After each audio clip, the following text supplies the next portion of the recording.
without further ado, I have the distinguished honor and privilege of presenting to you the Queen of Color, the Mother of Artists, globally acclaimed, award-winning master acrylic artist, and the star of our show, Ginger Cook, as she once again mesmerizes her audience with the daring do's and don'ts of painting with acrylics.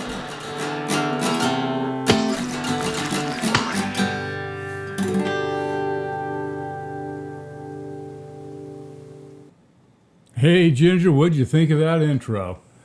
Hey John, hi. Isn't that fantastic? Isn't that a great intro? Those guys that did that for us are absolutely awesome. That took a year in the making. How many for every movement? It's 900. Yes, 950 frames. That's claymation, and they move those guys one little piece at a time and put that together.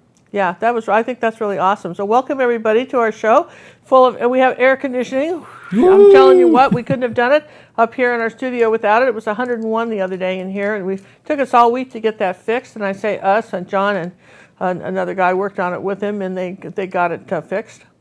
And we actually had to install a whole new one, and I was fought with challenges. Let's say that. It was fun. It was fun. Wasn't it fun? It was fun.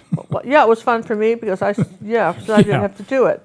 But anyway, I really missed everybody. Thanks for hanging in there with us and joining us on a Wednesday evening for our live show. I'm just really excited. I created this beautiful balcony painting with these flowers, and there's for those of you who aren't not aware of it, I'm going to tell you right now that it's in our description. But if you go to our website, gingercooklive.gallery, there's a link right there in the description.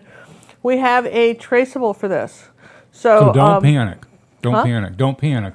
I mean, you look at it, you're going to go panicking, but don't. Well, because what you're going to see, I'm going to hold this up. What you're going to see is this, okay? You're going to see this. Now, how you do a traceable like this without the lines is I'm going to show you how you do it.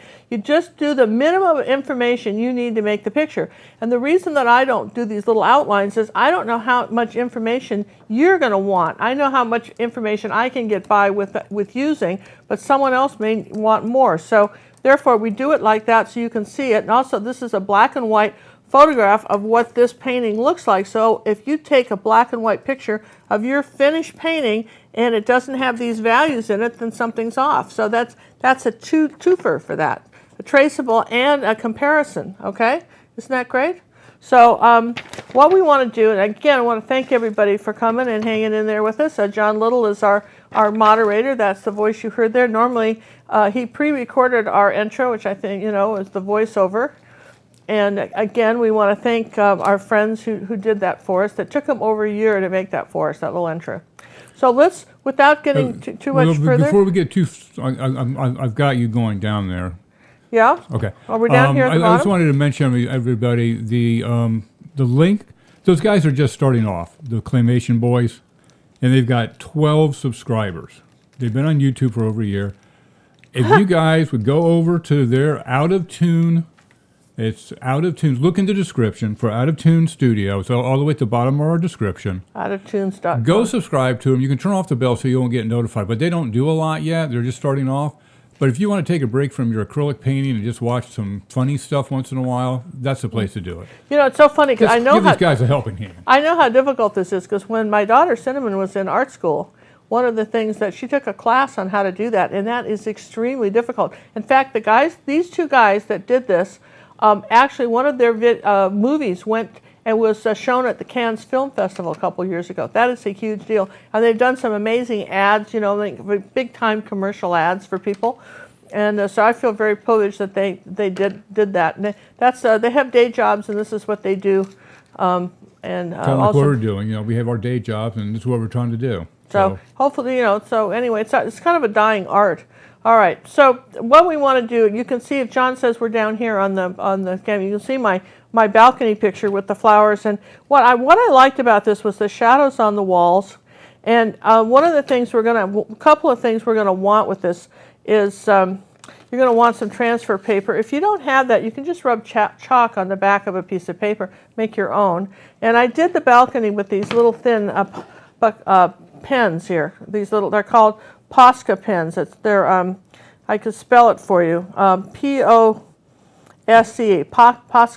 And I got these on Amazon. They're nice. This is a fine tip one. I like them because unlike other art pens that are permanent, you've got about 5 minutes to erase before it's a done deal. So, you know, you could put something on there, and if you don't like it, you can wipe it off real quick, and you haven't. But once it's dry, it's there. It's really permanent. It won't come off.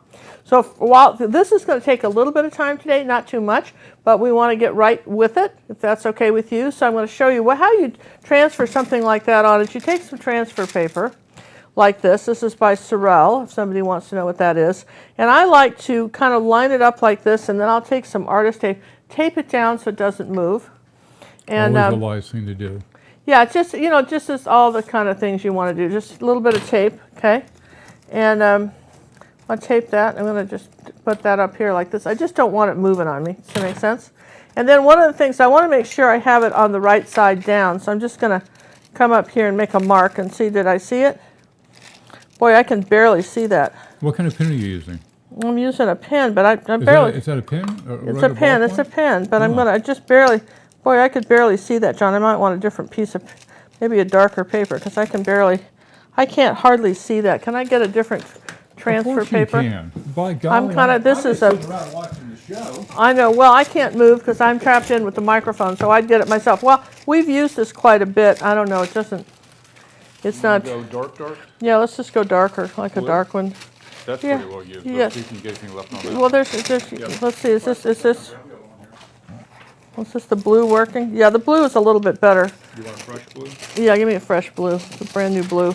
Brand new blue. Okay, so all right, we'll just use blue because I want you to be able to see it too. It doesn't help, you know, the red probably would have worked for me, but I don't think it's going to show up very well in the video. So you can, packages, I should have had you show the package. The package comes with, you can buy this like saran wrap in a, you know, this is called Sorel, but this comes with 5 different colors, which I like, and it's the size of typing paper. But boy, that's an old expression, isn't it? Nobody types anymore. But it's the size of, you know, copy paper. Okay, what do but you can also get it in rolls like aluminum foil. But my problem with that is it's fairly pricey at that point, and a roll would last you 100 years. I mean, because you can use it over and over again. Okay, so we found that on Amazon. I think we have a link on our website to it. Do we not?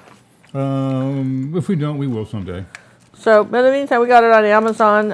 It was like, what, $6, something like that, for 5 sheets. Somebody's asking on the Posca pens, can you paint over them, or if you change your mind after 5 minutes? What's the rule on those? Well, look, here's the deal. When you mark with them, you've got about 5 minutes before they set, so you can wipe them off with a damp rag. Once they're on there, of course you can paint over them. Fine. It's just like a regular. But for instance, like you know, sometimes you just put a mark on something and you don't want it. Well, all the other permanent markers I found, once it's on there, it's on there. These you have a little leeway to move. Now, whenever you're doing anything like a building, you want to make sure that let's see. I'm going to put my picture back up where I can see it. You want to make sure that your parallel lines are parallel to the sides of the canvas. Does that make sense? That you don't get this, the word is cattywampus. For those of you whose English is a second language, that's an old-fashioned word. It just means crooked. Really out of order. And I would have probably said the vertical lines need to be parallel to the edge of the canvas. Yeah, the vertical lines need to be parallel to the sides. That means they've got to be the same angle. So you could really even lay a T-square on top of that, your transparent T-square, and make sure you have that straight. Yeah, see, like right here? Just make sure they're going up and down the right way. So, and then the other thing, when you're transferring a design, use a pen, not a pencil, because if you're going to do it maybe a second time, someone says, oh, you don't look busy. Wouldn't you like to make one of those for me? And it's like a relative, and you're going, yeah, okay.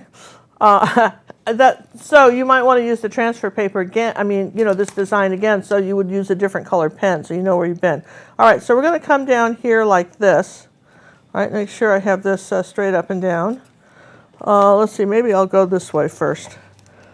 I'm just going to draw a line across here like this using my pen like that and a ruler. This is a T-square, but you want to make sure, because then I can make sure I have it and you see, there we go. And I had this a little off when I drew it, so I'm going to make some corrections now. Look at that. Nothing wrong with that. All right, so that's there. That's this balcony here, there. I'm going to come up here and put the bottom of this balcony, and it stops right here. I'm going to come up and do this one. Okay. as long as we're doing it, right? And then I'm going to come here, and let's see, I got that a little off too. Well, now's the time to straighten it up, right? Okay, so I'm going to straighten that up right there. And then I'll just make this mark here, and then here's my shutter. Put that in. And I think I'll go all the way down here with the shutter, and here's why, because they're going to probably paint the shutters in and then put the balcony over them. So we're going to want them painted all the way down to that. And then we're going to come across the top of this. This looks like a complicated painting, but trust me, this is really simple. It's just boxes, and here's a, let's see, well, I got that one off too. Well, that's okay. That's why we have, going to straighten that one out as long as we're doing it. Mama D's asking, where does Ginger get her pictures to paint? Well, you know, a lot of times I will look at Paint My Photo, and I think I have the actual photograph of this balcony on Paint My Photo.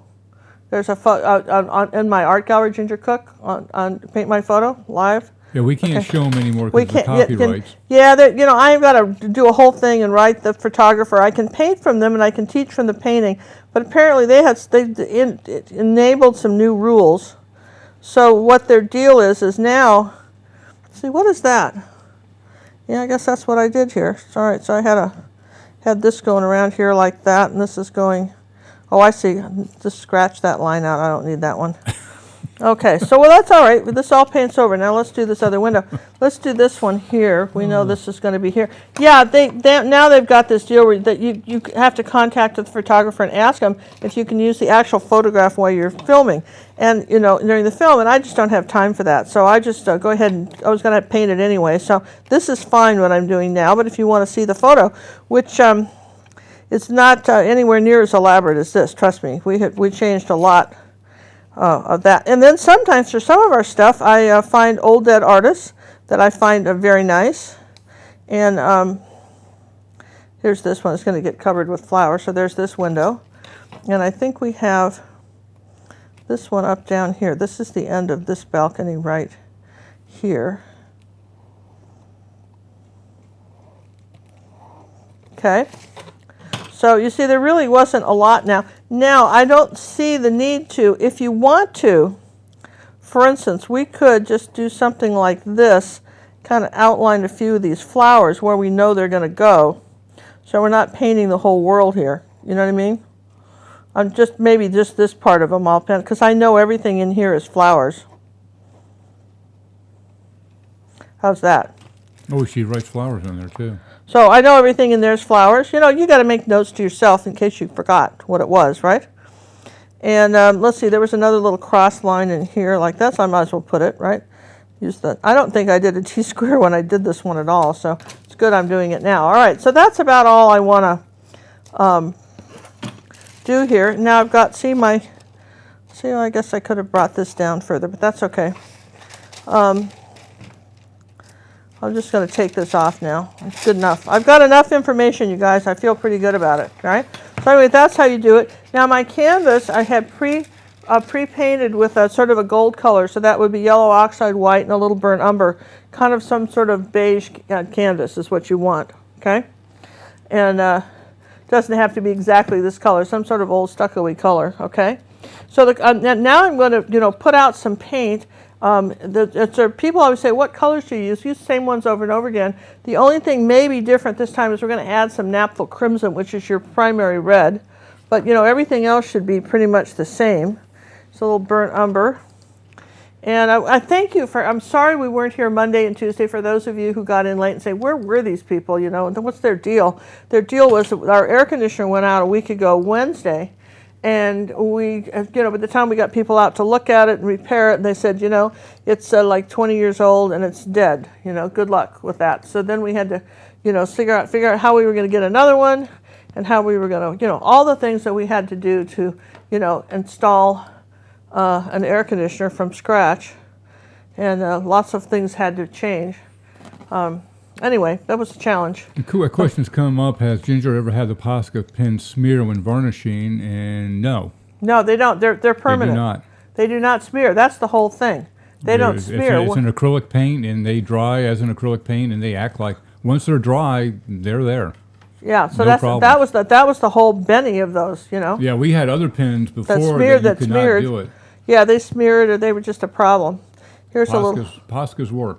Yeah, they're made in Japan. Apparently they've been around for a while, but just not so much in our American market. And one of our viewers turned me on to those, and then later, Jerry's Artorama in Houston, I started carrying them, and I also found them. I thought that we bought just all kinds of them, but really the main ones you want are probably a white, a black, and a brown. If you had those colors, you'd probably be pretty good. I don't know how much use the other colors are. But I'm not against They're having fun. stuff. It's easy. I got to tell you, it's easy to become an art hoarder, and I say that with great love because it's really, you go to the art store, you see some sort of paint, new something, and of course you're going to try it, and then you tried it, maybe you liked it, maybe you didn't, and you're going, well, I don't know if I like this or not, and that's okay if you don't like it. But let's see, let's get some magenta. And you don't have to like it, but so you end up, kind of collecting things. Or someone gives you some stuff. I'm going to go through my studio and just give the old heave-ho to all kinds of stuff. I always thought, and I could never convince anybody to do it, like the art store should have like a, that's the magenta. I should move this around, change these around. Here we go, since I put magenta there. I always thought the art store should have like a garage sale kind of, and you could bring in all your old art supplies and donate them, and then they could, give the proceeds to a school, or maybe let the different, public schools come pick up whatever you didn't like. Because I know every artist has all kinds of stuff that maybe they tried oils and decided they didn't like them, or they have a whole box of pastels that, for 20 years old they're not going to use. And acrylic paint, while it will last a long time, it doesn't do well when it gets cold. Here we're putting out a bunch of white here. Yeah, that came up when during our little heat. Did our acrylic paints have any problem with that? No, they didn't. They were fine because the heat. Yeah, but they don't freeze at all. They don't freeze well at all. Jim would like to know. I forgot to varnish a painting that I gave away. Will it still survive the elements of life? Yeah, acrylics are pretty tough. The varnishing just, kind of allows people to clean them a little better and that kind of stuff. But, like, for instance, you could paint, like, kids' furniture. Maybe just trace. You saw how we did this traceable, just get some comic books or whatever and, trace on some cute little designs on some furniture and then paint it in. And then I would do about 4 coats of varnish on that. And then after that, I'd probably do some shellac on top of that because kids are kind of rough on stuff. But the varnish, when you use the right varnish, which we have a whole video on, this is gloss medium and varnish from Liquitex. I've been using this for, 40 years. And this stuff is magic. I love this. I love this varnish, and it molecularly binds with your paint. It doesn't sit on there like a top coat like glass. It molecularly binds with the paint, and it becomes one with the paint. So it doesn't remove, it doesn't yellow, it just becomes part of it. So, which is a good thing. All right, so we're going to start off with a small, let's see, what size brush? We have several new users again, so let's can I ask a few more questions as you're getting set up there? Yeah. It's going to be one of those nights for you. Sure, I don't mind. Teresa wants to know, does Ginger ever antique any of her paintings? Well, I don't, but here's how you would do it if you wanted to. And you want to know how to do it? Antique a painting?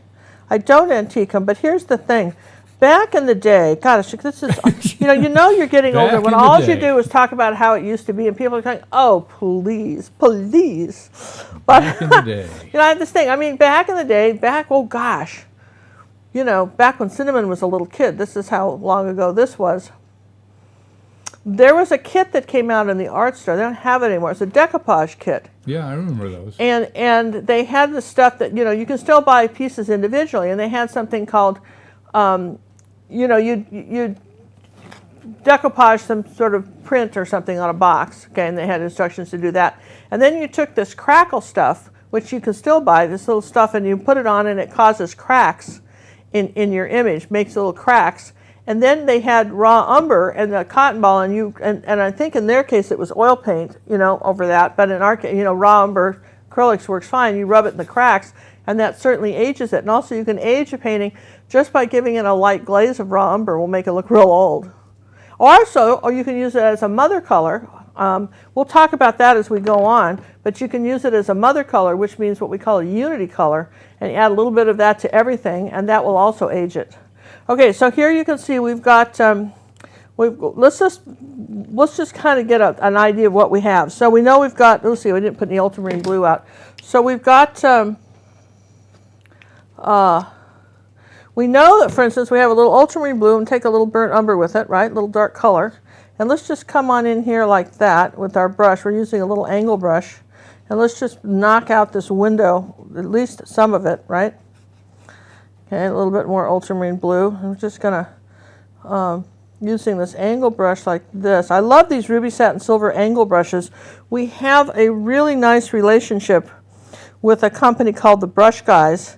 And they make a real effort to carry the brushes that I use.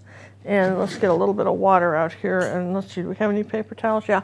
And so if you use my, and they carry all the brushes, but I have a teacher's page, okay, and Ginger Cook. And then if you use my, when you check out, if you use my name, all one word, you get 5% off. And you can go over to Cinnamon's teacher page. You know, my daughter, some of you don't know that. The Art Sherpa, you can go over there and she will, you know, she has her brushes up there, and I'm trying to get some of her brushes on my page. It's just a little challenging sometimes to move stuff around, but whatever brush you find on there. But I love these. Look at how I'm able to just, you know, cut in with these brushes. They're like the best ever. And I'm going to take a little bit of white now and just put a little bit of white in here while it's still wet and kind of create window like that. See? Ooh, window created. Now let's come down here and do the same thing to this one, as long as we're happily doing this dark color. Do you like the word happily? Happily we do. Happy. Hey, speaking of color, what's Ginger's favorite paint color from Patrick? Favorite paint color? Oh, I don't know. You know, you have different paint colors. One of the ones I have, you know, we don't see me use it very much. One of my favorite ones is Southern Ocean Blue. Southern Ocean Blue. I like, but no, it's not even that one. It's Australian really? Sienna is one of my favorite ones, but I don't really talk about it because I use that a lot of my paintings, and the reason being, we're going to change colors now. Do a little bit of phthalo blue and white, and a tiny bit of burnt sienna. More, there you go, like that. Kind of tone that sky down, and let's come on up here and just put in this pretty bright, this pretty sky up here, right on this corner here, like that. Like that, there we go. See, you can just, ooh, I love that. So anyway, I really love that color, and Azo Gold in Golden are really, they're beautiful. They're transparent golden reddish brown, which is really nice. All right, so we're going to put some clouds there later, but now you see already you're going, wow, I had no idea. Look at that. So, and so if somebody wants to know what I'm using for a palette, I'm using a Soho Urban Artist Gray Tone Disposable Wax Palette. I just like the gray. I like white too. I tell you why I like the gray. When I'm filming, you can see all the different colors. If I was using a white palette, it would be harder for you to see it. Also, kind of a neutral gray. All right, so let's come down here. As long as we're in these colors, let's take some. Let's take some brown here. A little bit of burnt umber. Come under here like that, and just as long as, let's do our arch in here like that. Let's just put in our arch. I'd like to thank everybody for the birthday wishes. Oh yeah, John had a nice birthday yesterday. You know, up in the attic in the heat. Up in the attic, 140 degrees. 140 degrees. I felt really bad for him. We went out to dinner tonight, though, which was nice, right? Yeah. And May I ask how old I am? I am now 38. When I hit 50, I started counting down. I figured I'm good for 100. That's what it says on my butt. On your what? On my butt. Then your butt stamped on your expiration date? What? You don't have an expiration date? What are you talking about? No. Someone asked how old I was. Yes, and when it's I on hit your 50, driver's license. Yeah, when I hit 50, I started counting backwards. Because my expiration date's 100 years. Okay, that's good. All right, all right. Okay, good. Okay.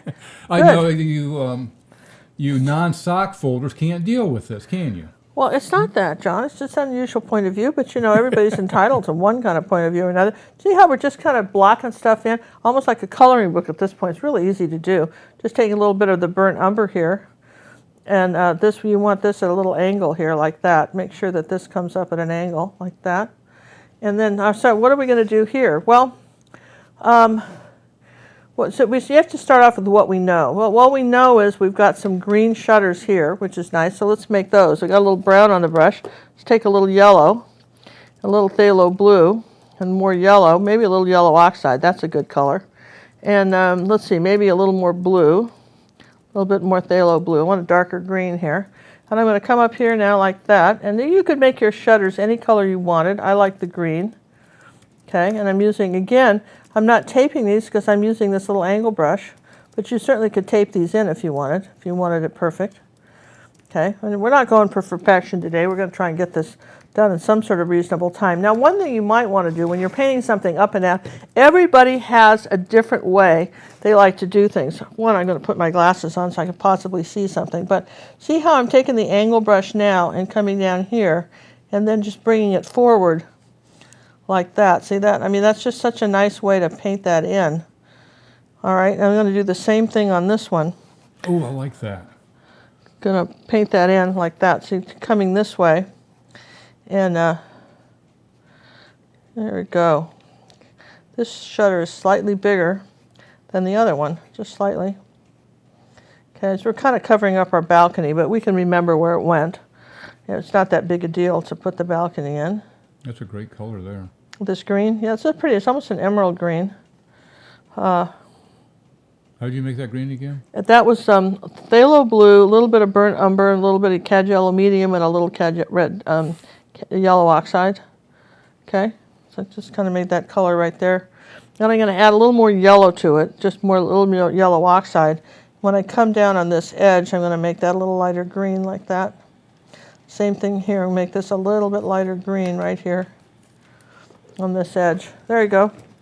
How cool is that? I mean, that was pretty easy, right? You're going, yeah, it's pretty easy.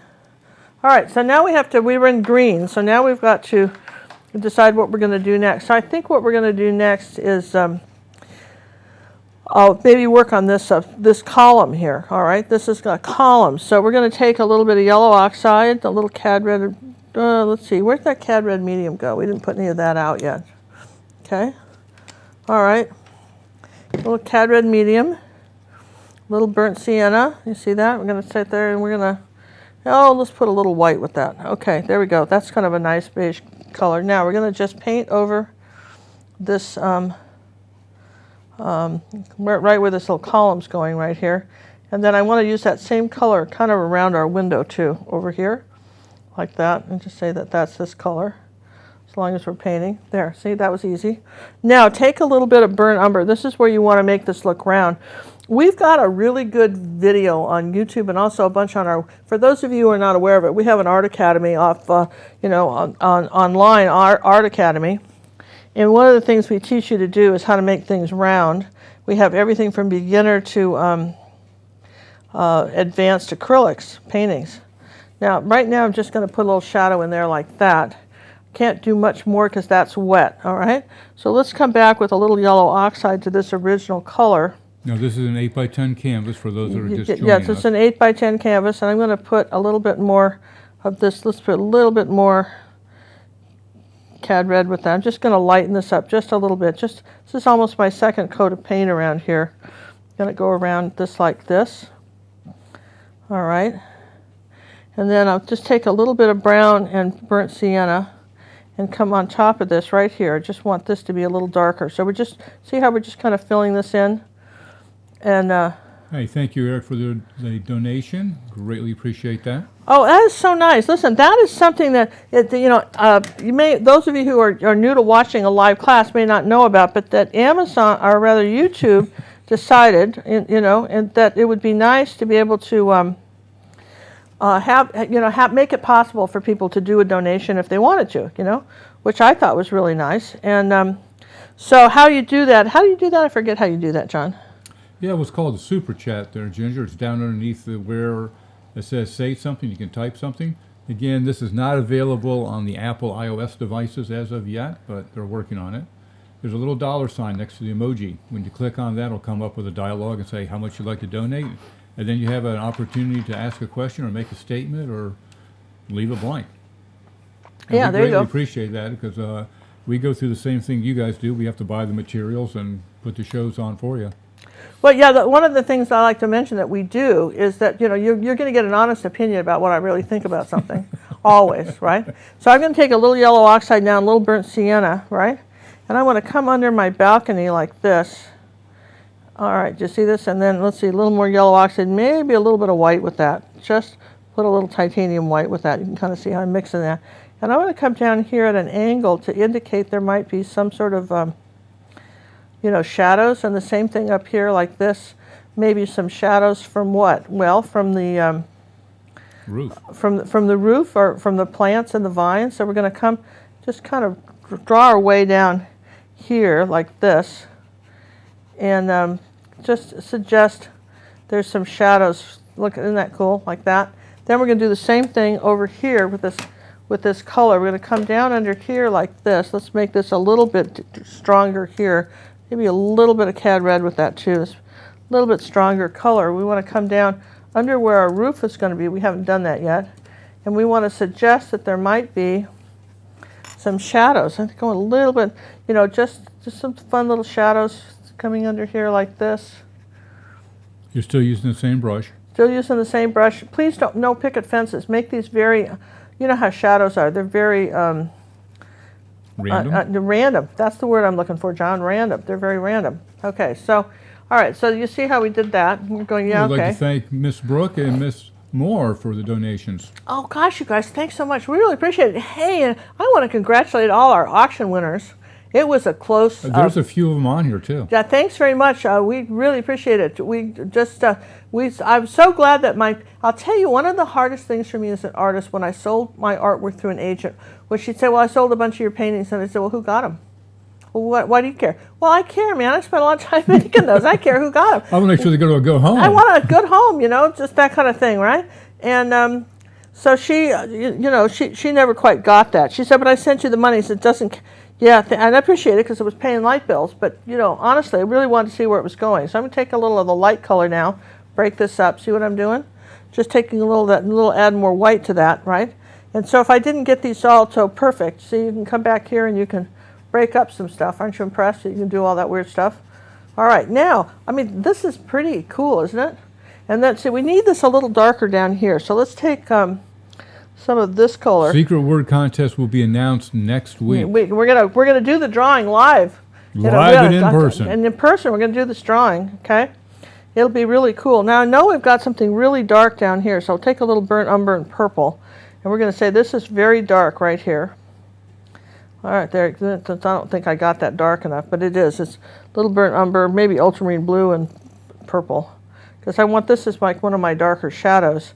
And I'm going to come up in here like this, and I'm just going to say that this is one of our darker areas under here. Bonnie's wondering like what amount did Daniels get for the scholarship fund on Daniel's painting? Oh, Daniel's painting got $329 for the scholarship fund. $329, $315? $315 or $329? I have to look. I thought it was $329, but for the scholarship fund. Yep. Isn't that just cool? And he was very excited about that.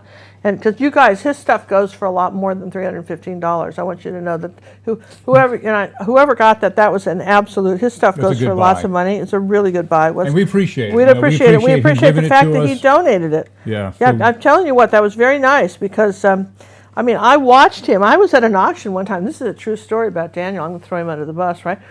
I was at an auction with Cinnamon, and it was for raising money for the injured wild animals or something in Houston, okay? And they had asked Jerry's that we got all these artists to donate paintings for the auction. Well, I must have been about 50 small little paintings. Everybody, Daniel had one. Cinnamon and I were both there with our pictures. And the problem is, and this is why I'm reluctant to do stuff like this again. I don't mind helping our own charities, but I'm very reluctant to give paintings like this anymore because here's what happened. It's like they didn't understand what they got.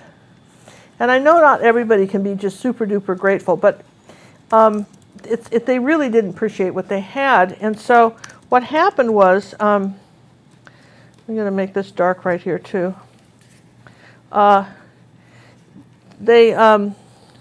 Daniel had a minimum bid on their painting, and one of the directors or something wanted to buy it for less than the minimum bid. She thought his was too high.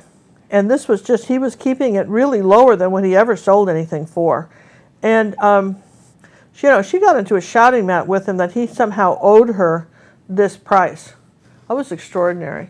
He owed it to her? Owed it to her. I mean, it was just really, I could tell for the whole thing that they really didn't, these people really weren't getting what we were doing. You know what I mean? Because, I mean, there were all these Houston artists. I mean, who isn't fond of wild animals? I mean, we were all, we had no problem with this, but honestly, see, I'm just going to draw this in now with a little bit of a chalk here. Now, naturally, she waited for the green to dry before she did that. Of course I did.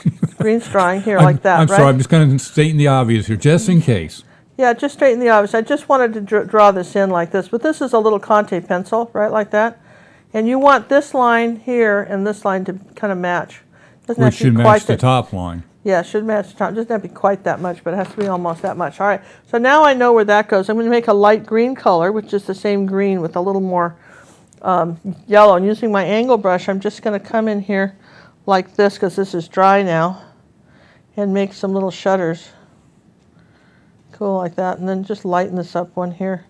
Make some shutters. Sammy will be doing a video for you on how to pack your things, pack your paintings for shipping. Yeah, it's a thing. How to pack your stuff for shipping. It depends on where they're going too, of course. And this side, we're not going to get so crazy. We're just going to paint this lighter green in. A shout out to my sister Nancy for making a nice donation to the worthy cause. Oh, Nancy, that's so nice. Thank you very much. I think she's bribing us to come back to visit her, huh? Yeah, you didn't tell her we wanted to leave our car with her for. Yeah, we may have to do that on one of these trips. Yeah, if we ever come back to Florida, we got to do that. All right, so we're going back down here with a little darker green now. See, just kind of darkening some of this up. And just up here like that, just a little bit darker green. So we just put those shutters in. They don't have to be too perfect, but you're just suggesting old world shutters, right? So all right, let's take a little bit of yellow now and a little cad red medium, make a little terracotta color. We could put a tiny bit of purple, like less than 1% with that. And now I want to come up. Oh, wait a minute. I'm going to change brushes for a second. I got to do something else. I don't want to lose that color. I'll just take a smaller brush. We're going to take a little white, like that, and a little bit of water on it and wipe it off. Come up here like this and suggest some clouds.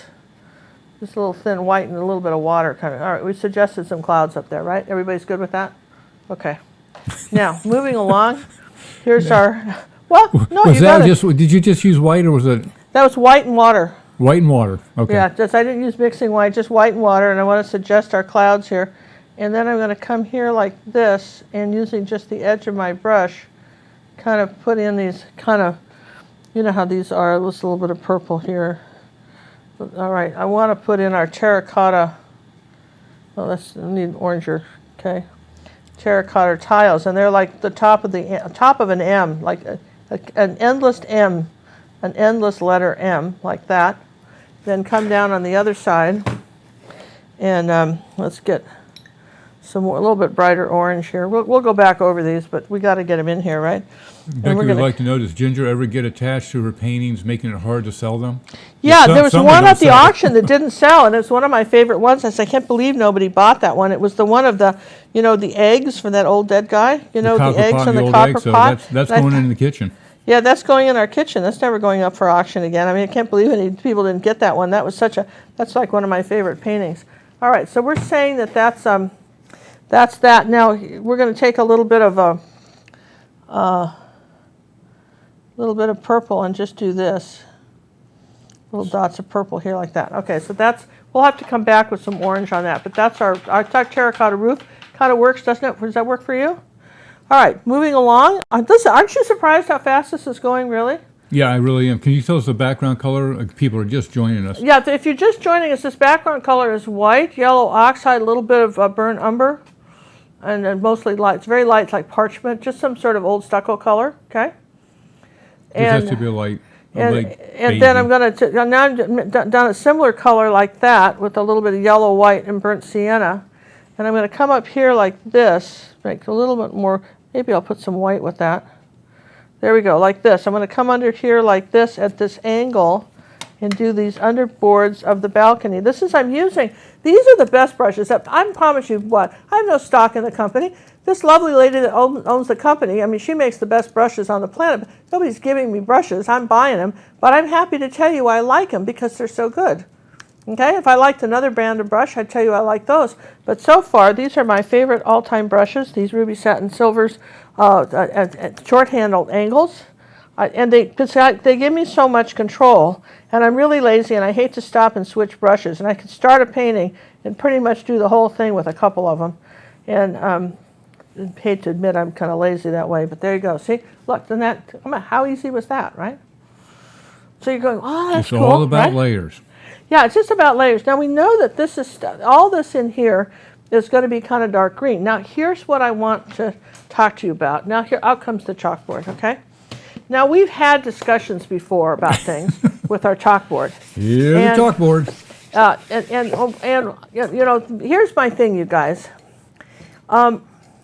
What happens if you just go out and look around in your yard or your neighbor's yard? If you're not a gardener, go look at their yard, right? If you have a little vine coming out like this, and they've got some leaves or whatever they've got going, and they've got some flowers, right? As stuff gets farther away, it gets smaller. You know what I mean? The leaves get smaller, okay? So, so that means you would vary the brush stroke, right? So generally speaking, and also if you've got a mass of flowers like this, right? This is our mass of dark flowers, okay? Let's see.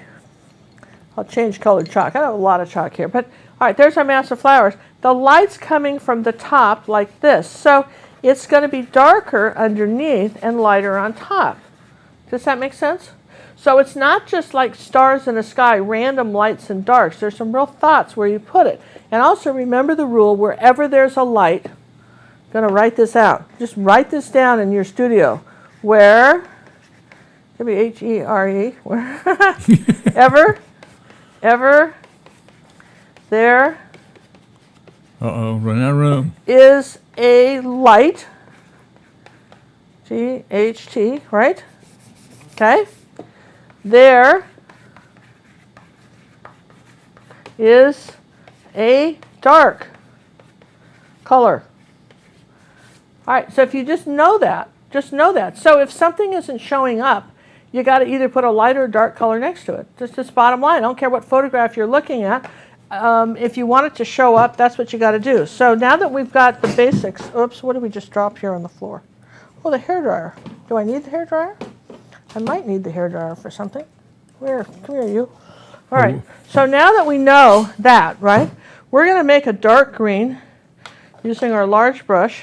Now, here's the other thing you got to remember. There's all these things to remember. We have to talk about these things that I want you to remember. Who's got color wheels and things? Well, everything was sort of a chaos here the other day because of the grayscale color wheels. Anything ringing a bell, flying out at anybody? Nothing? Okay, never mind.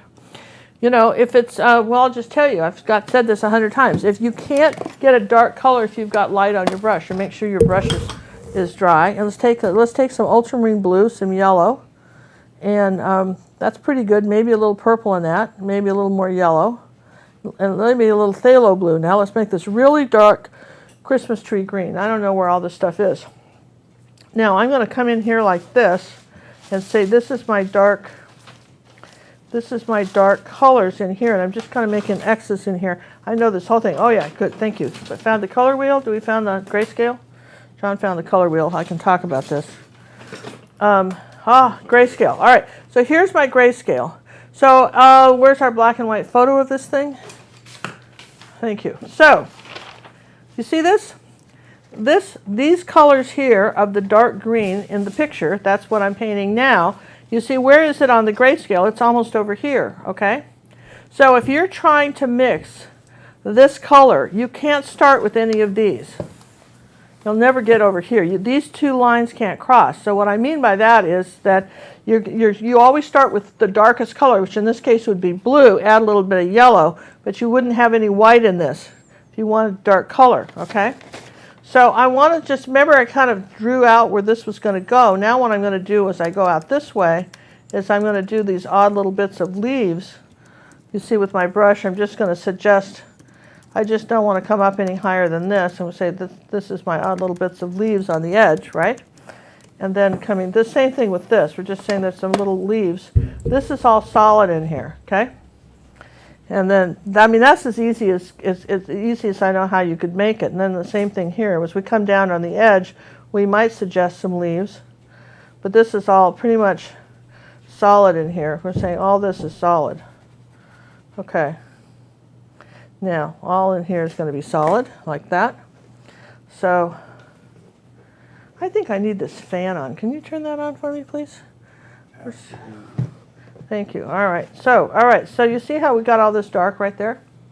Now, there's no point in doing any more because we haven't put in the balcony yet, you know, the railing, so we'd have to do that first. But we're pretty good as far as what we know this is, right? And I'll come the same thing down here over the top of some of this, right? And I'm just going to take that same dark green and come around the inside of this window right here, like that. There you go. So there's a window here. We've got a window here. Here's our mass of dark green, okay? Now at this point, what could I do? This is all dry, so my brush is going to go in water. I'm going to get out my T-square, which we had a second ago. You were here, John, you were over here playing around. Did you move it? I didn't touch it. You Oh, had he that when didn't you were touch it. drawing Here it is. Okay, so let me just dry this green real quick, okay? Let's dry the green. John, do you have anything you want to share with anybody while we're drying the green? We'll come up with something. All right, I'm going to dry it now. We're going to mute it, okay, guys? Ready? Go for it. Okay, well, thanks everybody. Hey, Sammy would like to remind you, if you haven't subscribed, do so now. As Sammy says right there, subscribe. Nothing happens to you. You get notified and things like that. So I saw a question go by, can Sammy do a video about how to take a good photograph of a completed painting? Absolutely. We're going to do that because some of the works that we get in are a little tough for us to really judge if they're square and everything. So, yeah, Sammy's got a whole list of things he's supposed to be doing, but he got behind with the heat. You know what it's like to be a bear with fur in 104-degree weather. Yeah, we got behind. We got behind you guys. Am I unmuted now? You are unmuted. So, Mom All right. would like to know: does Ginger remember her very first painting? Yeah, I do actually. Wow, I'm impressed. I do because I remember I was so excited about it. You know, it said, not that those funny things you draw as a kid, but I mean, I was about, really good. Something I'd done that was really good. I was probably in junior high school, and I had found a bunch of Walt Disney, I think a Bambi book or something, and I was able to draw one of the illustrations in the book, and it came out looking just like it. I was so excited about it. Just thought that was so cool.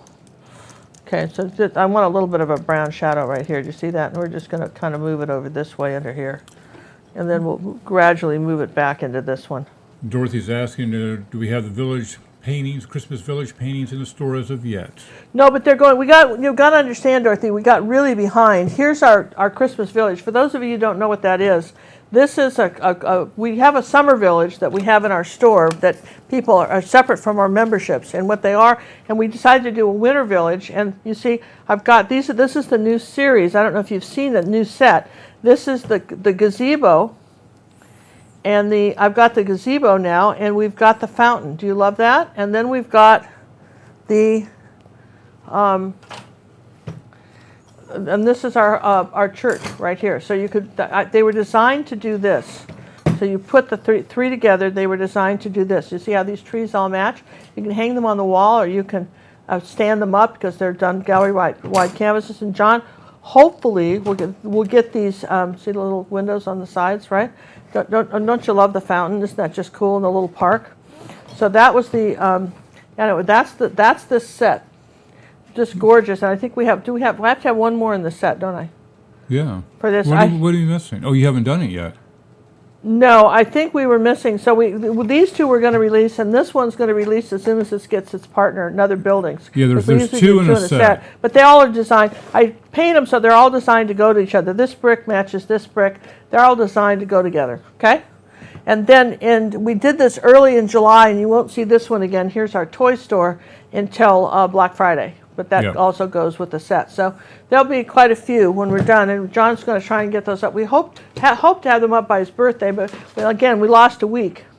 So we're going to shoot for the weekend. I'm going to try to get them done. So that you guys, they'll be available on our store. Okay, so now we know that we want a balcony.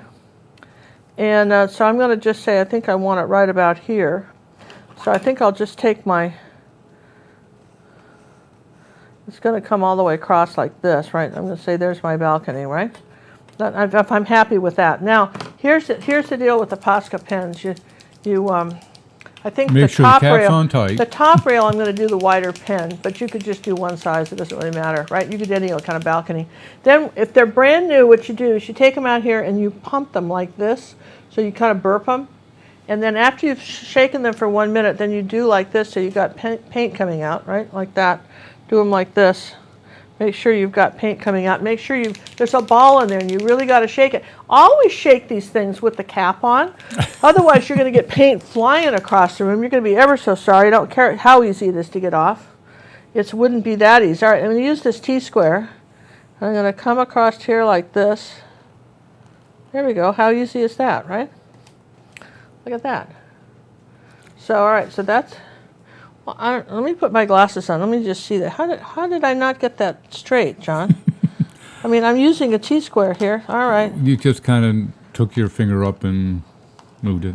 Oh, I guess, yeah, this is kind of curved. All right, so there's my top of my balcony. Here's the bottom of it, right, like this. And you got to do this over dry paint, right? Please do this over dry paint.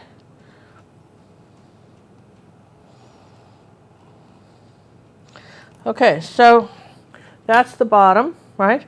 Now I want some up and down lines. Now the advantage of the fact that it stays wet for 5 minutes, that's good. On the downside of it is that it will also smear if you don't dry it. So I'm going to dry it. Okay, 1, 2, 3. Go. At least you warned us very quickly there. So like I said, we're going to try to get those done for you. We got so much to try to get done in so little time.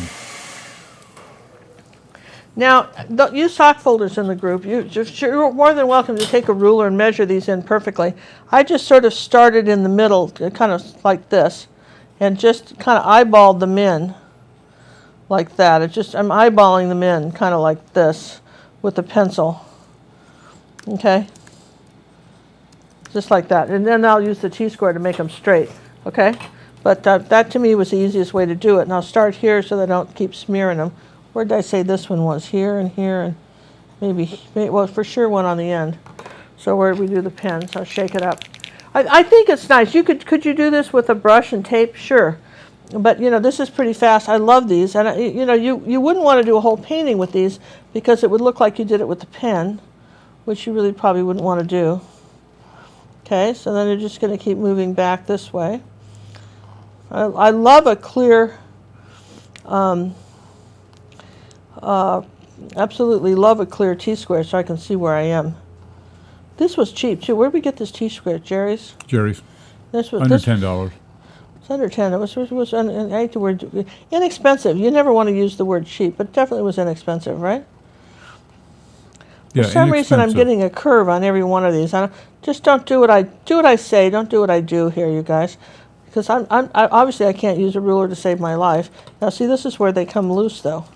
See, that's what I like about these. You can just...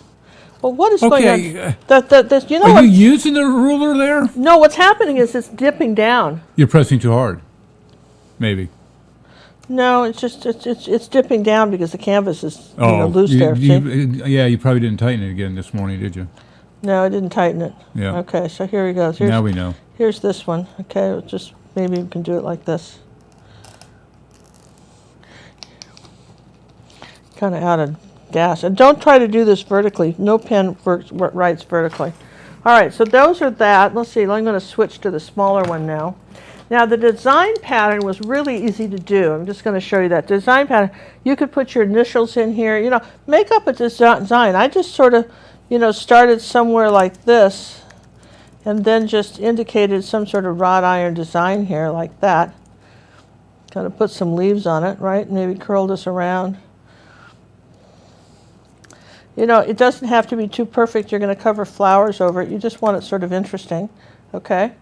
And then I said maybe there was one coming like this, up this way, because we don't see the end of it here. Kind of curl it around. with some little leaves, just some sort of little decoration things here. And let's see, what did I do here? Yeah, I think I said I came down here like this, said there was something going like that. I'll probably do it different every time I do this, but that's okay. You know, however you want to do it. I just try to imagine a vine that somebody had drawn on here. Say goodnight to Dorothy. Hey, hi. Thank you, Dorothy. Appreciate it. Say goodnight to her. She's leaving us now. Night, Dorothy. Bye. Okay, Yeah, 2 so... or 3 o'clock in the morning. All right, so you guys have get the idea of how we're doing the balcony, all right? But again, you could just leave it straight up and down too, like that, right? But there's our little flowered balcony. You see how cute that is? And you could do this with a brush, but you know, it's just some little things like that. All right, so there's our balcony. Now that we have that, what I want to do is I'm going to take, let's see, I think we're dry here. I'm going to say that I've got some clusters of flowers. I'm just going to paint them in. You can just kind of see as I paint them in. If you want red flowers to show up on dark green, you've got to paint them in, okay? You've got to paint them in white. So let's just take some white first. And let's just come up here. Well, before we do that, maybe we should... no, we're going to do it like this. All right, so to do is a little bit of white. Remember, they're touching. See, too much water on that brush. Way too much water. Here we go. This is heavy-duty white acrylic paint. Somebody wrote me on Facebook and said they were using, what were they using? American sort of in a bottle paints, and wanted to know if I thought that would, you know, she follows along, wasn't sure she could get the same results.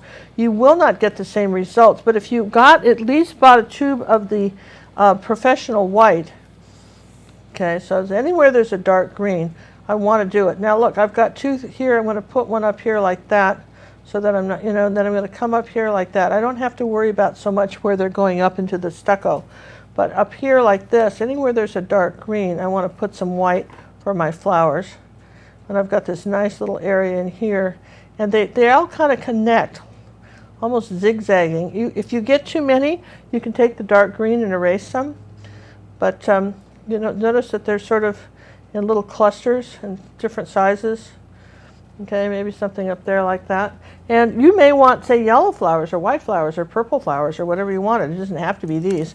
All right, so we're going to come up over the top of this balcony here in this area, and we're going to say we've got some flowers coming this way.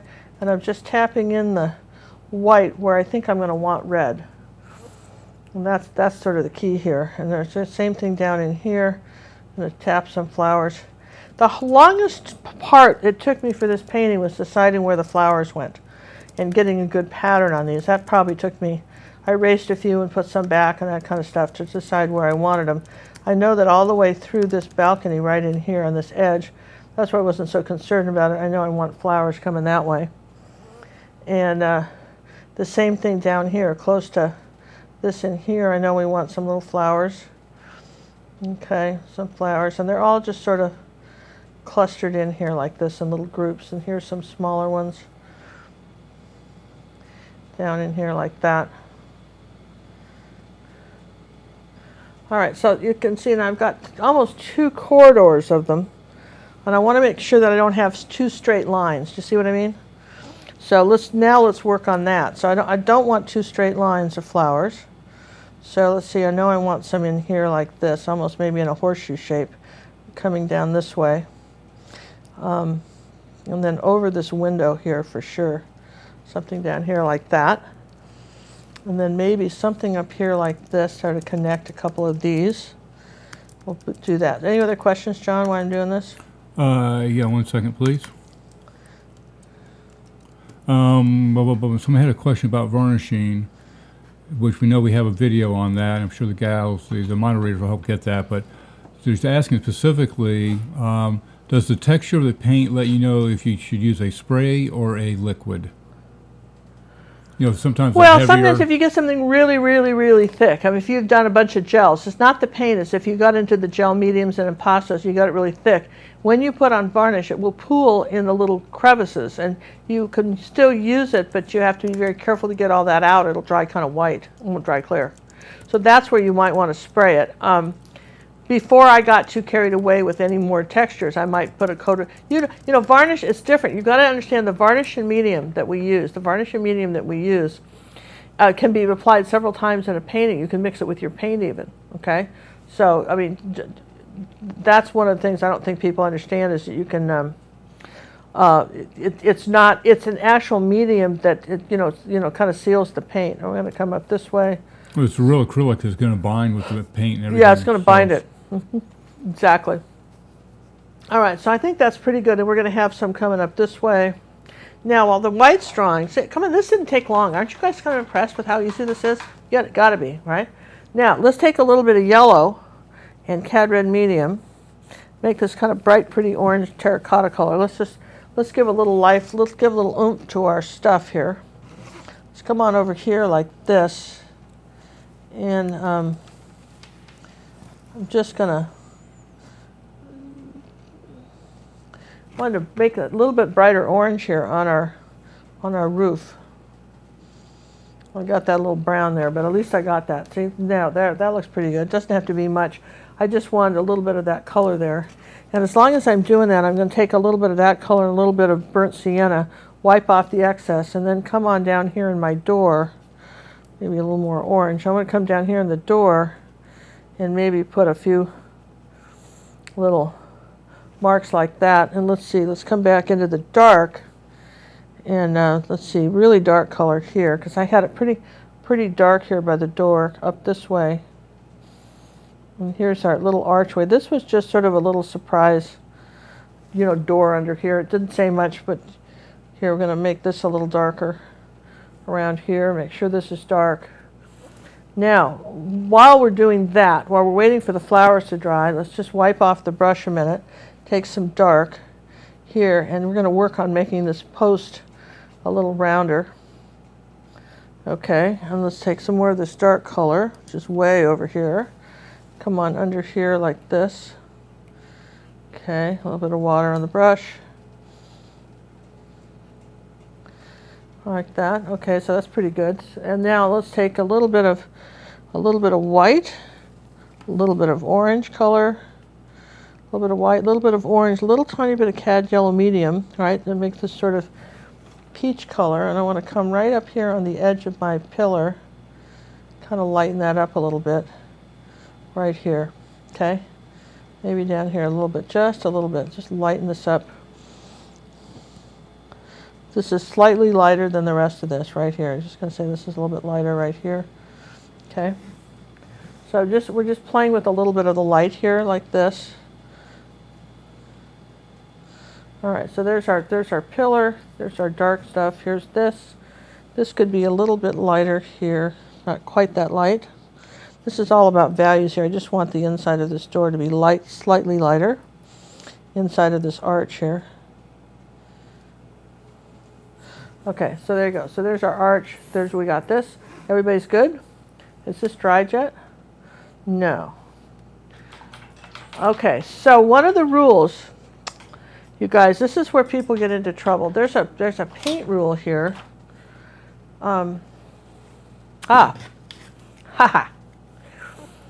A complementary color, and those of you who've heard it before, I'm just saying it for the people that haven't, so we're sorry if we keep repeating.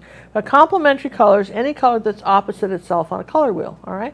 And what that means to you is that while those colors are beautiful in a painting, red and green, for instance, Christmas colors look beautiful in painting, turquoise and orange, purple and yellow. Football teams understand that when they design uniforms. They talk about complementary colors, okay? But also, if you have a wet red, and you try to mix it when you have a wet green, you get mud.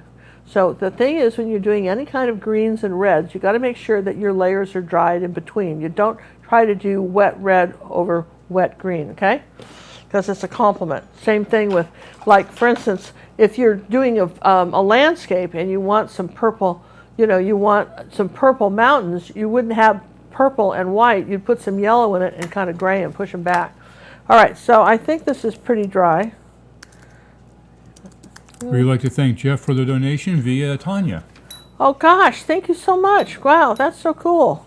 And thank you very much. All right, so one of the things I don't want either is I don't want any green on my brush. You see, that's why I've got this towel and I'm cleaning my brush like this. If you only have one brush, that's all you're using, and you've been in green, and then the other thing that happens to you too is if you've been wiping your brush off on a towel all the time, chances are you're picking up paint that's making your brush dirty again. Yeah, really. So here, let's just do that. Now, let's just start here like this. Now, better. See, I don't have any, there's no green on there. So now I'm going to come back in here. We're going to start with a little magenta. And I'm just going to tap right on top of my flowers here. And off the white. I can have a little water on the brush like that. And you see how what's going to happen is that where the water is, it's almost glazing them. They're sort of light right here. See that? Right over the white. Okay. The white's dry, so then I'm getting this sort of translucent color. Look what happens when I put that on top of the green. Nothing. See? So this is how we're getting this sort of, you can kind of see through the flowers bit, right? Right over the white. Like that. A little bit of magenta, a little tiny bit of water. You could use glazing medium too, but that takes too long to dry. All right, so we're going to start with just lightening all these like this first, right? So that's pretty, isn't it? And that's not our final color, but it looks pretty good so far. This is all about layering, and just know that we're just going to layer these like this. Okay. Okay, we're going to just say all these are our flowers like this. Not going to put any others in quite yet, because I can always do flowers over the light terracotta stuff. All right, so we'll just keep doing these like that. And so here's some flowers. All right, so let's see, we didn't cover all those. I remember the first time I saw a rose bush. It was, growing, big bush like this of roses growing. And they were just they looked so perfect. I ate one, just hoping they would taste as good as a little kid, about 5. And I remember eating one to see. Did you do that too? No. You never ate one to see if it would be any good? Well, No. Just. And was it any good? No, and then It was very I got disappointing. screamed at too. Are you out of your mind? There's poison all over those fur bugs. Spit it out! Spit it out! It's been in your mouth. It's way too late. Yeah. Just. And of course, in those days there was no poison control. They just kind of watched you funny for a while. What are you looking at? Nothing. We're not looking at nothing. Why are you looking at me so funny? Who? Us? No, we're not. No, of course not, right? Sorry. All right, now let's take a little more serious magenta, right? And a little bit of cad red medium, right? Let's just take those two colors together. And let's just tap on some of this brighter red on top of here. The bottom part, leaving the top part, remember we talked about that of the flower, a little bit brighter, see? So the bottom part, now we're into paint here, real paint here. We're going to What leave. were we in before? It wasn't real paint? Well, no, it was more of a glaze. It had a lot of water in it. Okay. As opposed to fake paint. Okay. All right. So you see here, so we're starting to add color to the flowers. Already looking better. Yeah. Okay. There you go. Kind of wanted the top part to be a bit lighter. Now, not all of them. Some of these down here at the bottom can be darker because they're way down here. And all right, so we're going to say that that's a pretty good representation of that. Now let's come back here with more paint, and let's start just using the corner of this angle brush here. Remember I told you we're going to make smaller flowers. Maybe we got some coming out here, and using just the corner, we're just going to tap in a few flowers like this, coming off the edge of the balcony here. Then the same thing here, some brighter ones. I think I want just almost cad red medium at this point. Let's just get these a little brighter. I'm going to come around here like this, and I want to say that I've got some growing up here. Now, wherever you fudged your balcony, that's a good place to put flowers. Yeah, just hide that. Whatever the pattern that wasn't your favorite one. Yeah, just kind of bury that, right? But you see, even over the dark greens, how much it doesn't show up very well, does it? So, but we've got answers for this. All right, so we're just going to come here like that. And the rest of these I think we'll put after we do the greenery. So I've got some smaller ones kind of coming up this way on our deal, and maybe some darker ones up here, like that, up on the side. And then I'm not sure if I don't need them. Take a little cad red medium And I'm just going to come up here like this on the inside of some of these, kind of break up this line here a little bit. That's a nice bright color. That's a bright color. That's just your, well, actually, that's your Naphtha crimson right there. That's a bright color, isn't it? Oh, The cad red medium would be good too. remember Judy was sharing her most embarrassing moment in life? She was too. Judy had this really great story about her most embarrassing moment, and she wrote it to me, and it was so hysterical. I wanted to. Did we print it out? Because I would read it. It was so good. I'd have to read it. I would to get it really good. I would have to read it, or we'll do it to you next time. We'll tell you guys next time. Yeah, next time. That'll be a cliffhanger. That's going to bring the crowd back for another episode. Because this was one of the funniest stories I've heard in a long time. I mean, everybody's had some embarrassing moments. I personally will not go in the air with mine because that's how embarrassing they were. Though actually, I've got a good one. You want to hear a good one? No, wait a second. We have a question. Okay. Denise, new to us. When you make a painting from your tutorial, do you need to reference the specific tutorial on the back of the canvas, or can you sign your own name to it? You can sign your own name to it.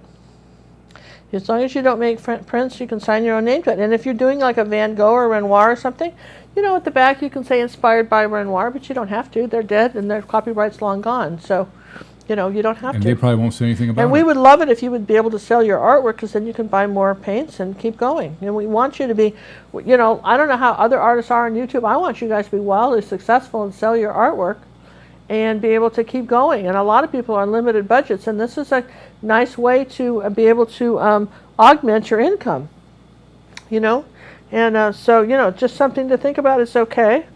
Again, you can't make prints or that kind of stuff, coffee, sell licensed items, but you can certainly do the same painting over and over again and sell it. That's fine.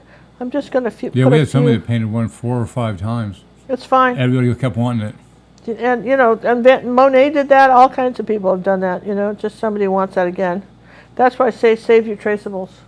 Okay, see how I'm kind of coming down here over and breaking this up and coming down over here with some flowers, and we know we want something coming up here and maybe some smaller ones coming down here. And it's already looking pretty, isn't it? It's looking gorgeous. So all right, now what we have to do, now that's the rule, because this is the red. I want to put the light green, but I can't put the light green until we dry all the red. Does that make sense? So and that's real important, okay? Because otherwise we'll have a hot mess. And we don't want that. We don't want a hot mess. No, I mean, I can put up the questions come up. Do we know where the dice is? Yes. Well, why don't we do that while I'm drawing? You guys can have the dice game here. It's number. Why don't we clean these off? Where's my tub of towels?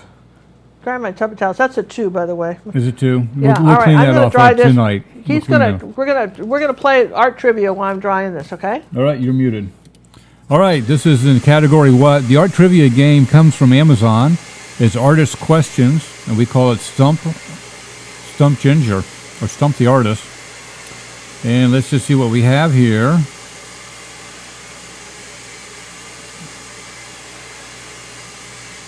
Which of these terms is used when speaking of a painting that represents objects symbolizing the passing of time and death? Wow. All right. So the question again, which of these terms is used when speaking of a painting that represents objects symbolizing the passing of time and death? Is it a still life, a genre painting, Vanitas, Vanitas. Okay. All right, so Ginger can hear the question. Which of these terms is used when speaking of a painting that represents objects symbolizing the passing of time and death? A still life, a genre painting, and Vanitas. Vanitas. How do you say that? So it represents the passing of time? It's the passing of time and death. Depth? Death. Death. Dead. Dead. Dead as a doornail. Time and dead? Time and death. As in dead. Death. I don't know. I have no idea. I don't think it's a still life. But I mean, a still life. That's a good choice, wasn't it? Well, everybody's saying the word I can't say, so that's... You have to look up you'll have to look that one up for me, Ken. I never heard of that. All right,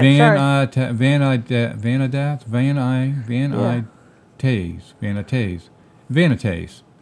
Okay. Vanitates by process of elimination. Nancy Shoop have it. There's something else. Okay. Vanitates. Everybody's guessing Oh, Mary Myers did a still life. Come on, Mary. Okay. Dead old guys. Thank you, Kathy. All right, so what we're going to do while we're just baiting that is we're going to add the green. So remember how we made this dark green? We're just going to add more yellow to it and a little white. And so we're going to make a lighter green, okay? Maybe a tiny bit of phthalo blue in it. We're going to brighten up the green a little bit, you guys. Maybe a little bit of yellow oxide. There you go, kind of redden it up, right? So now I want to come up here like this. I'm going to touch the top of some of these flowers that we just did and kind of reshape them like that. See what I just did? Let's see. Let's get a little bit brighter green going here, like that. We're going to say that here's our brighter green coming up on the outside. These flowers like that. Up here, and maybe even on top of a few, you guys. That's the trick. See, we're going to come up this way and kind of break that shape up because it's dry, so I can do that. We got no buffer on our side. Okay. So, so we had people with the answer, right? Yep. I guess we stumped the artist on this particular one. You stumped the artist because I'd never heard that word. I haven't either. You know, I don't know that word, but that's good. That's all right.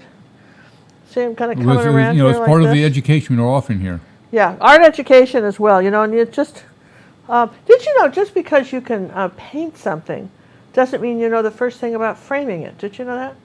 About framing it? About framing it. You know, sometimes professional framers will have a much better eye about what would look good on your picture than you would as an artist. I mean, not always, but a lot of times. Okay, so we're starting to do some lighter greens in here. See that? Right here. This is this new level of green Chris here. is thanking Ginger for the monkey lesson. I was proud of myself and when I did that one. Oh, listen, I want to see it. I want to see it. You know, Facebook ginger.cook.92 is my Facebook. I'll friend you. You know, if you ask for friendship, we'll do the friend thing. I don't do messages, you guys. Occasionally someone sends me a message. Messaging. Well, actually we didn't, but you think you did, but didn't get turned off. But I'm just saying, I never, you know, days could go by before I'd ever see a message. But if you need to really talk to us about anything or any questions, use the Contact Us sheet on our website. Referred to as a form. You know, the form, the Contact Us form. That works like a champ. See, we're going to come down here and here and suggest a vine coming down this way, and maybe coming up this way with some little green leaves like that. Remember what I said about wherever there's a light, there's a dark. That's dark down there, so I had to have a light. Same thing here. Want this a little bit lighter. Up on the top of some of here. Don't make a straight line. Okay, let's just pull some, some green. We're just getting our greens in here, like that. And maybe we had some clumps of these. Now we're just kind of breaking up some of the flowers like that, putting in our lighter greens. Bring some white over here. Where I really want them lighter is up here toward the top where the stucco is, some odd little green ones. Maybe some darker ones too. See, those little odd things like that coming back. It's really come together, isn't it? Well, I think people were thinking this was a really difficult painting, but you can see it's pretty, but I don't think it's particularly difficult. I think it might be a little bit time-consuming, just from that we're sitting here painting. That's really an hour and a half. It's not long for painting like this, you know that. Now, particularly where the balcony is, we want to put a few little green ones. Oh, let's go back to the answer. The answer is that vanitas.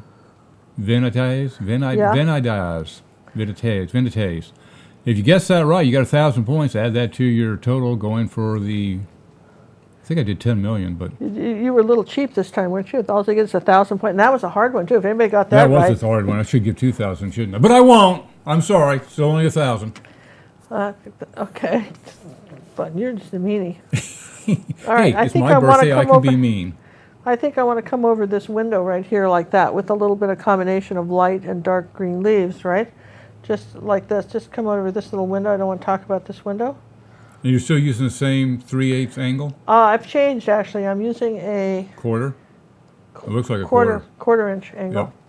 So you had 3/8 for most of it. And then for these little tiny ones, the little leaves like this, I want something a little bit smaller. See where they're a little more random, like that. You have some little bit random stuff.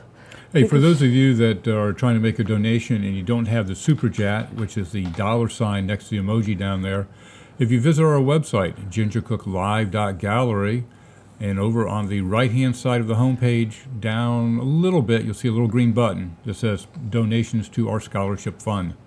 We will gladly accept donations there as well. As a matter of fact, Also, it's a I little want to cheaper mention for this us. too. Did you know, for instance, if you're getting a question that's not getting asked, and because there's a lot of people on, even though you've done it in capital letters, everything we said, and you still are not getting asked, you know, you can go over there and just donate $1, and your question shows up right now. I'm not saying you should donate $1, but I'm saying that's a good way to be seen. You don't have to, make big donations here. That's one of the things they wanted to do. Look, we're small potatoes here with our live chat. Some of these places, that are doing live, they have 1 million people on. They want to be seen, so then they'll donate so they can ask a question or talk to the celebrity. I realize but I mean, that was the genesis of all that. Okay, see how I'm just kind of lightening up some of this in here like that with a little bit of the light green. Still leaving dark in here. Look, I'm leaving dark patches in here, and I'm leaving this line here. I'm not crossing over this too much. It crossed over here, but I've left a line here and I've left a line there, all right? And the same thing down here. I want a little bit lighter right there. Okay, so now I want to do is that the red's one of those funny colors where you can do it again. I'm going to take some white and magenta and break all the rules and be very careful. Shall I do that?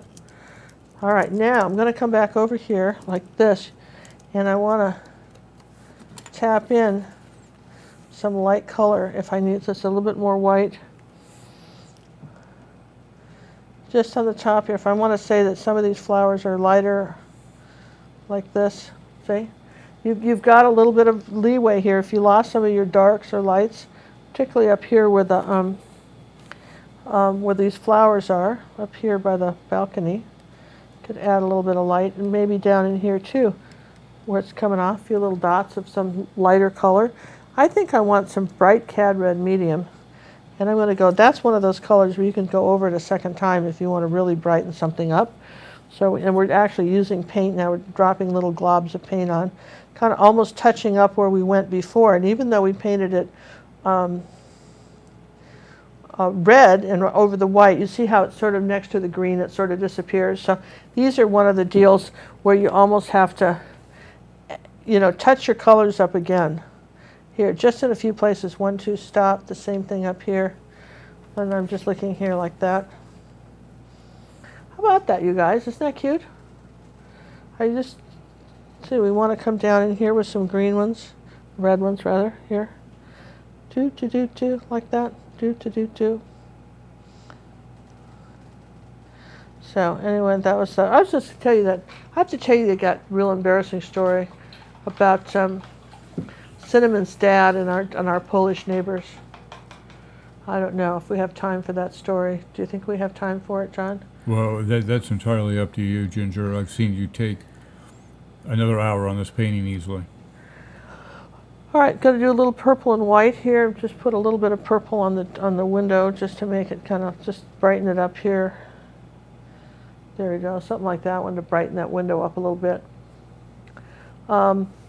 Going to come back here with a little purple. So years ago, I was reading Cinnamon's dad a book because he at the breakfast table. It was I don't know. I read in some magazine that if you wanted people, one way to connect with the family was pick a book that everybody would like and then read it out loud every day.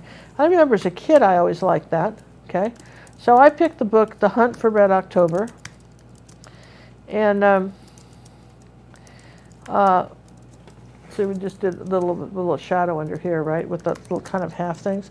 And I was reading it to Cinnamon's dad, who was really smart, an inventor.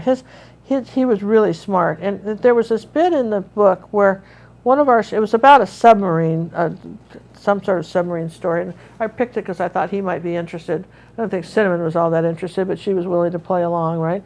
Get her dad reading, So, and eventually he did become a reader.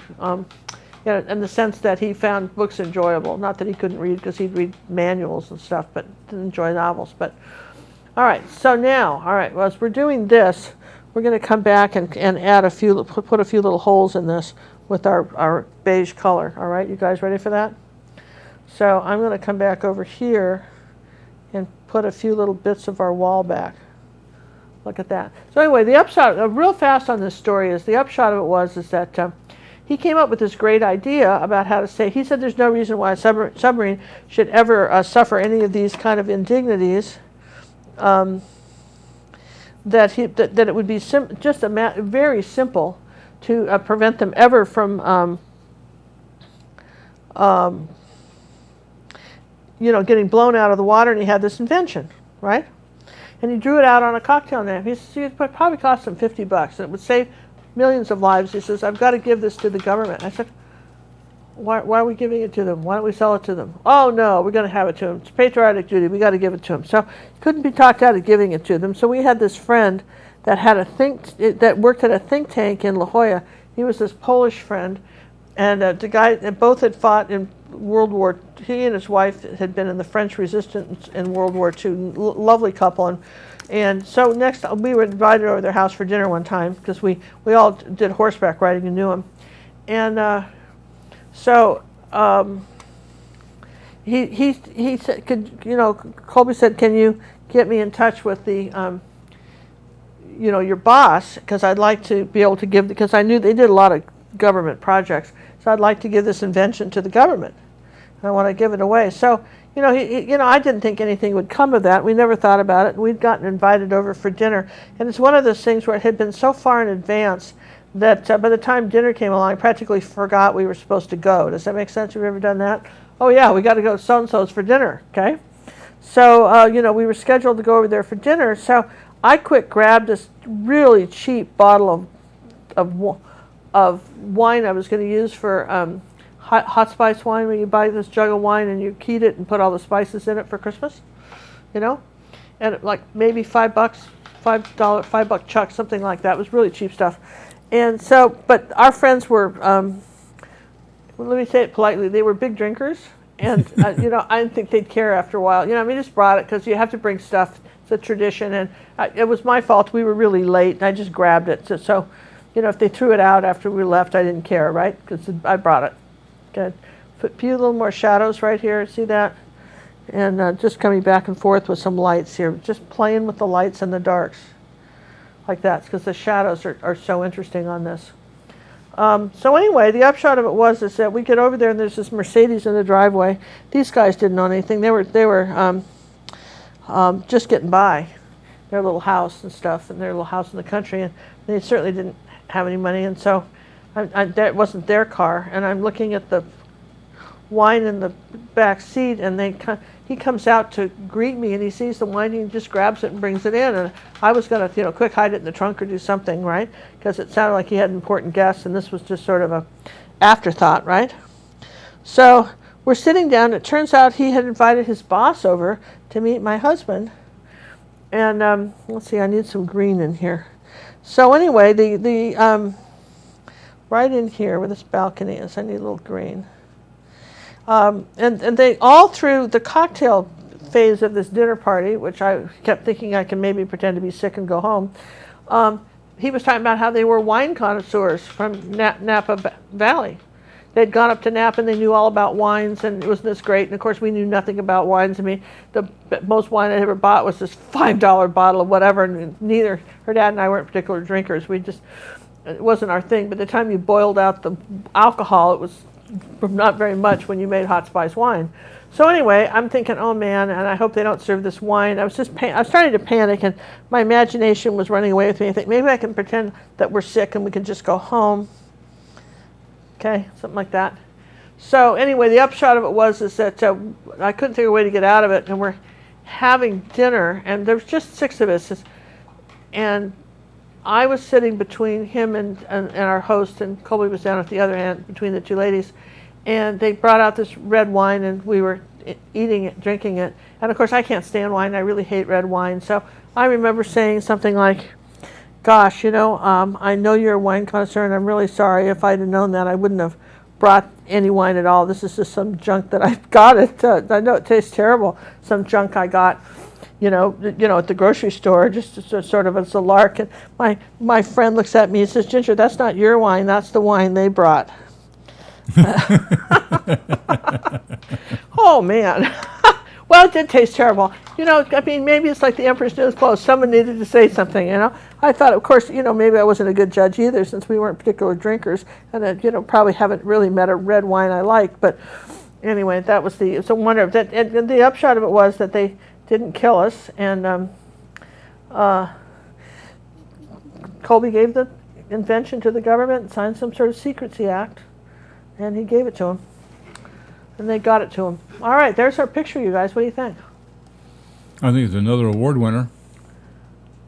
I mean, it was that hard? No, it wasn't hard, right? Not at all. You did it Mhm. with Chad in, what, under 2 hours? Yeah, I think so, you know, I mean, just Hour and a half. Yeah, I mean, I think that's Hour and a half, you and know, still I got the think feed going. I think that's really pretty. I mean, I think this is a pretty picture. How about however you want to do the balcony? You see, the flowers are good. If something isn't showing up, this is why I say wherever there's a light, there's a dark. So if you have something not showing up and you have a dark, then add a little light, right? Just, you know, that's easy to do. Just kind of look at it for a minute. Hey, during the story time, Kim made a donation, and we'd like to thank her for that. Oh, Kim, thank you so think it much. was That's Kim. I so apologize sweet. Did if- you have a question to go no. with the donation? No, she just made one. Gosh, Yes. that's so nice. So we really appreciate that. Thank you very much. This is very nice. All right, so if I was going to sign this, What do you mean, if you were going to sign this? well, I'm going to sign it, but I'm trying Yeah, to think the- where I would sign it because, you know, It's always a question. Here, you can't really sign it here, so it pretty much has to be here. I might just sign it up here in the flowers like this, probably like this, where it'll show up a little bit. There. Sign that. And then, listen, when you do these, make sure that they click. Can you hear this? Make I sure could. when you click, they click. That's. And I'm telling you what, I have spent hundreds of dollars over the years on stupid pens that lasted like the first time you used them. I've taped them, done everything else. They wouldn't write again. These things have been going like the Energizer Bunny now No, for we had somebody weeks. tell us on chat they've had theirs for like 7 years and still like the new. I love this company. I would write them a letter. John and I have decided that we need to be in charge of national holidays because they're all going to very odd people. And you know, I mean, I'm all happy about Columbus, but it's a long time ago. Let's go for something else, right? So we figured out that the guy that invented AC needs his own probably a week, don't you think so? Not I just think a a day. week. Yeah, we lost I a think week. He gets a week He off. needs a week, and I think the Posca pen people need their own holiday, really in a poster or something. You know, maybe a square downtown. So I don't know. A statue, something. a big Posca pin statue. It's a big statue, you know. I mean, I'm just saying, you know, that people, you know, we appreciate that. And also, one last thing I want to mention that you might have been tempted to put like some cross pieces in that window, and I tried it. It made the picture very busy, which is why I didn't do it or put So you cats think it's on the the window balcony. versus the door? Well, the doors were fine. Once we had the door here, I didn't want to start doing like cross pieces in the window or something like that. You're So I happy just- with that window the way it is? So I like the window the way it is, and I like the fact that it's a balcony. You could go inside, right? Okay. We're So going to leave the window like it is. You want to leave it like it is, and if you put a cat or something, it's going to be kind of conflicting. This is sort of your center of interest right here, and you don't want to get it too crazy. Just a thought. That's just an observation from me. Just an observation. But I mean, honestly, isn't that a fun little painting? And I want to just bring it down here. I think we did pretty well with it. Look at that. I think we. Well, wait. You can't do side by sides without me adjusting things Can and you moving adjust things it like around. this? No, side by side, left and right. Like this, see? Yep. I think there I we got go. it, don't you? Now this would be pretty big, and it's boxes, you guys. This isn't tricky. This is a square. This is a half circle. This is a, you know, I mean the square. This would not be hard to do larger. I think it would be very pretty larger, particularly if you like Tuscan scenes. So, anyway, we've got some great paintings coming up to do. I haven't showed. I'm debating whether to do that cat. Should I show them the cat from next week? Oh, you're such a tease. And you know, I'm thinking about this for next week. I wasn't sure if I was going to do this for you guys, but it's such an easy painting to do. It probably took me 45 minutes to paint this when I did it today, and I was teaching a class at the same time. I had to see if I've got any. You guys like it? Here's our kitty. So this is a 9 by 12. Hold on. Don't touch that dial. Let me turn All my right, this me is a off. 9 by 12. There we go. And we're going to start, I think we're going to do this next Monday. Monday or Tuesday. We're not saying Monday what or day yet. Tuesday. We don't know what day. It's going to be good. This will be next time, and it's And got a that's, burnt umber ultramarine blue background, 9 by 12, and we will have a traceable to trace the cat in so that you can get it. And it's a really easy picture to do. You're going to want some glazing medium, which is And that's Ollie. this is by the Golden Glazing Medium. Liquitex makes one. Somebody, you want a glazing medium? That's for the eyes. And I used on some of these whiskers, I used one of those white Posca fine point pens too. Kind of cool, right? It didn't look. It really doesn't look like you used a pen on that. No, you And can't that's tell. the beauty of those pens. Well, some of this was done with the brush, and then I did a few of these little tiny ones with the pen. These were all done with the brush. And then I took a little black around the eyes and for the pupils, a little black pen around the eyes. I guess I used a white and a black pen. But I thought this was so cute, and I was going to show you just a fast, fun way to do a cat like this. So if you guys like that, I hope you do. The consensus is we cannot wait.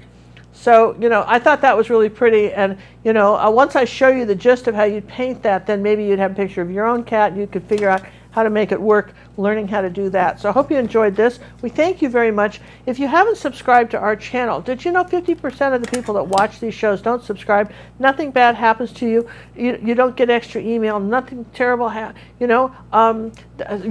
doesn't send you extra emails and stuff like that. So it's like a thumbs up. When you give us a thumbs up, we really appreciate it. When you comment after the show, and you wait till the videos It comes back up, back up, because it takes a while to compile. But when you comment after the show, what happens is that, that's nice, the comments are nice. And if you do a particularly wonderful comment, you could get pinned to the top. I have the option of pinning someone's comment. I don't know if you guys know that, but the artist can pin a comment. So someone writes a really cool comment that I think other people would enjoy reading, your comment could get pinned to the top. And that's sort of a fun thing to think about when you're commenting on YouTube for anybody, really, is that if they really like your comment, they might pin it. You can be one of those Alicia is people that get their asking, comments pinned. What happened to the flower? It was on a blue background with pink flowers, maybe an apple blossom. Apparently you had one somewhere that you started and we sketched it and we never painted it. I don't know. This is a big studio. It'll be up for auction sometime when we ever find it. Other than that, we don't know what happened to it. I give up. What happened? I give up. Where is it? I want you to know that we have two studios, and they were both hotter than heck. And I sat there last week in the heat and designed artwork. Why I was up in the attic playing with the air conditioner. And then John worked still till 3 in the morning out up here in the heat trying to get stuff done for the website. So we just couldn't, do the whole filming thing. But I want you to know that we just kept working, because we really appreciate you guys, and we appreciate our members, and we want to make sure. Oh, what's our membership for this week? What's our class for this week, John? Where's our Van Gogh chair? Guys, members of gingercooklive.gallery, either you've signed up for just a single week for $10, $9.95, or you're a member for every week you get a new lesson, and a Van. It will be late. And it will be late, but sometime by the weekend we will have the Van Gogh chair up as our weekly lesson. Now here's why this is important. I really show you in depth how to draw chairs. This seems to be a challenge. Discombobulates a lot of people. That's another word that means challenge, and just frustrates it. Kind of people go, I can't do a chair. So I really talk about that, and I talk about all the layers of color and everything that went in this. So, and I put a book on here. The original video, you guys, has his pipe. And then I decided I didn't like it. So after I filmed the video with the pipe, I went back and filmed some more where I took the pipe out and put the book in, because I like that much better.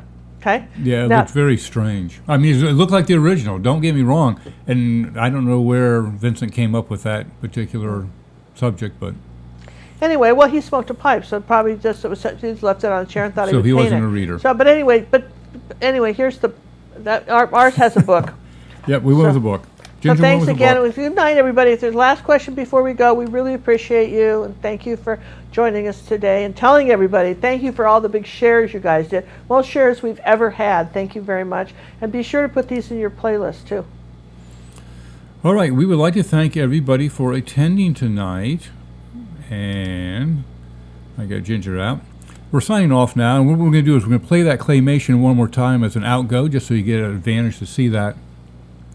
We'd appreciate it if you guys would go over to the Out of Tune Studio YouTube channel and just subscribe to them. Go ahead and turn the alarm off so you won't be notified if you don't want to. But they're trying to get up there. They can't change their name yet until they have 100 subscribers. And they've got 12. And you guys did that for... They had 900 Sammy? hours, 900 hours in making our 39-second promo. So we're going to play that for you as we exit out. Good night, everyone.